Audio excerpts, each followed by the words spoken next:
তো গাইস আমরা প্রথম পার্টটায় যেতটুকু দেখাইছি দ্বিতীয় পার্টটায় বাকিটুকু কমপ্লিট করব, কারণ আমরা জানি ভিডিও লম্বা হলে কাস্টমারদের বা ভিউয়ার্স যারা থাকেন তারা এই ধরনের ভিডিওগুলো একটু ইগনোর করেন, কজ ভিডিও দেখতেও বোরিং লাগে। ইভেন আমাদের এগুলো রেন্ডার ভিডিওগুলো ক্যামেরা থেকে রেন্ডার দিতে অনেক সময় প্রয়োজন হয়, তাই আমরা বেসিক্যালি ভিডিওগুলো 5 মিনিট 6 মিনিট এরকম করে থাকি। তো গাইজ, যারা আমাদের চ্যানেলে ভিডিওগুলো দেখতেছেন তারা অবশ্যই আমাদের চ্যানেলটি সাবস্ক্রাইব করে পাশে থাকা বেল বাটনটি দিয়ে বাজিয়ে দিবেন, যেন পরের আপডেট ভিডিওগুলো সবার আগে আপনার কাছেই পৌঁছে যায়, আপনি দেখতে পারেন চাইলে। তো গাইজ, আমরা ভালো মানের একটা আয়রন দিয়ে যদি এরকম করেই করি, কানেক্টগুলো খুব ইজিলি করতে পারবো গাইজ।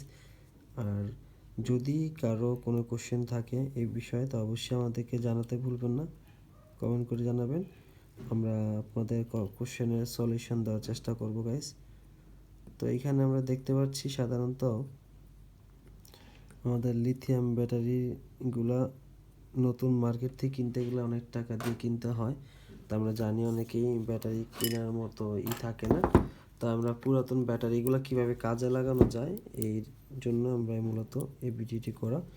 তো গাইজ, আমরা চেষ্টা করব এটা দিয়ে কমপ্লিট করার জন্য। তো এখন আমরা এই ব্যাটারিটাকে একটু ক্যালকুলেট করে মেপে দেখব যে আমাদের অ্যাকচুয়ালি কত ভোল্ট এখানে দেখাচ্ছে। তো আমরা একটা মাল্টিমিটার নিলাম, মাল্টিমিটার থেকে 20 ভোল্ট সিলেক্ট করে রাখলাম।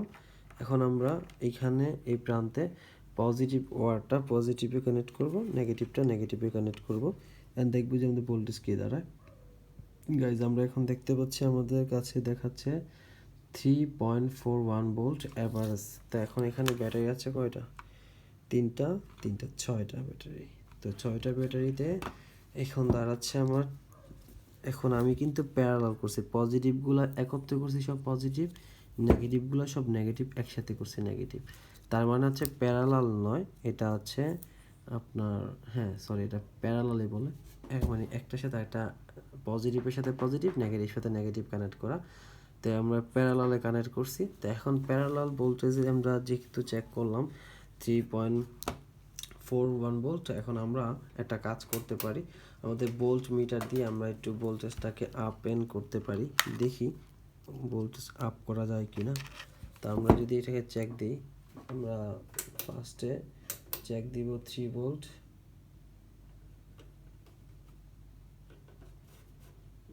গাইজ, আমরা এখন 3.7 ভোল্টেজে এটাকে প্রেশার ক্রিয়েট করবো, দেখবো যেটাকে চার্জ ওঠানো যায় কিনা, কোনো বাড়ানো যায় কিনা।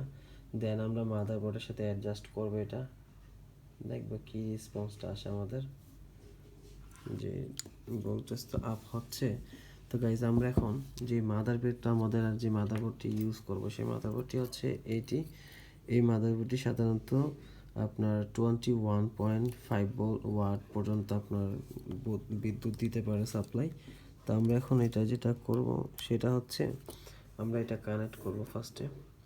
তো আমাদের কানেক্ট করার জন্য আমি দুইটা প্রান্ত ভালো করে কেটে নিব তার, দেন এই যেহেতু তারটা ইউজ করবো আমরা এই তারটা কেটে নিব। দেন আমরা এটা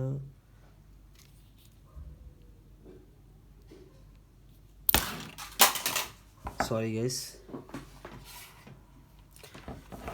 এনিওয়েজ, তা আমরা এখন চলে আসলাম বহুদূর। এখন আমাদের কাজ হচ্ছে এই তারটা আমরা নেগেটিভে কানেক্ট করব। সো নেগেটিভে কানেক্ট করার জন্য আমাদের একটু রাঙের প্রয়োজন হবে।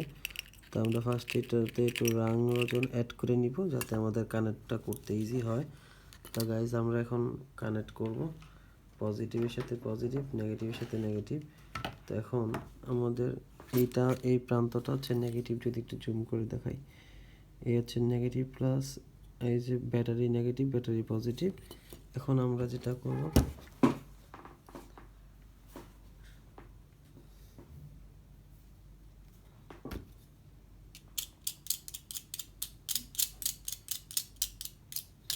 গাইস, আমরা এখানে যে আয়রনটা আছে এটা আমাদের যে ওয়েস্ট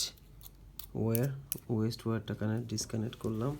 এখন আমাদের কাজ হচ্ছে এখানে ভোল্টেজ দাঁত আমরা ফার্স্টে একটা কাম করে একটু জুম করে নেই বোঝার সুবিধার্থে। এখন আমরা এখানে ওয়্যারিং করব ফার্স্টে, বলতে ভালো করে ওয়্যারিং করে নিব, ওয়্যারিং করে তারপর কানেক্ট করব গাইস। তো এখন আমাদের এই প্রান্ত পজিটিভটা, তো পজিটিভটা ওয়্যারটা কানেক্ট করে ডিসকানেক্ট করে নিলাম, কারণ ভালো করে রাং নতুন ইউজ না করলে লুজ কানেকশন থাকতে পারে গাইস। তো আমরা লুজ কানেকশনের জন্য ব্যবহার করলাম, কপারের মধ্যে ভালো করে মাদারবোর্ডে ভালো করে রাং ওজন দিয়ে নিলাম। এখন এই প্রান্তটা কানেক্ট করলাম, দেন এই প্রান্তটা কানেক্ট করব, ব্যাটারি নেগেটিভ প্রান্তটা কানেক্ট করে নিলাম। এখন পজিটিভ নেগেটিভ কানেক্ট করার পর ইন্ডাক্টর চেক দেব আমরা গাইস। আমরা চেক